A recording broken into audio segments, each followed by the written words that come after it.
రక్షకుని జన్మస్థలమా యూదయ బెత్లెహేమా, రక్షకుని జన్మస్థలమా యూదయ బెత్లెహేమా.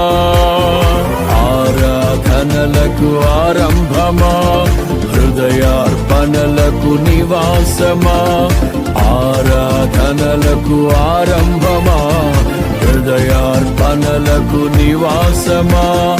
ఎందుకో ఇంత భాగ్యము దాచి ఉంచే ప్రభు నీ కోసము, ఎందుకో ఇంత భాగ్యము దాచి ఉంచే ప్రభు నీ కోసము. స్తుతియు మహిమ ప్రభావము ఎల్లవేళల ప్రభుకే చెందును, స్తుతియు మహిమ ప్రభావము ఎల్లవేళల ప్రభుకే చెందును. రక్షకుని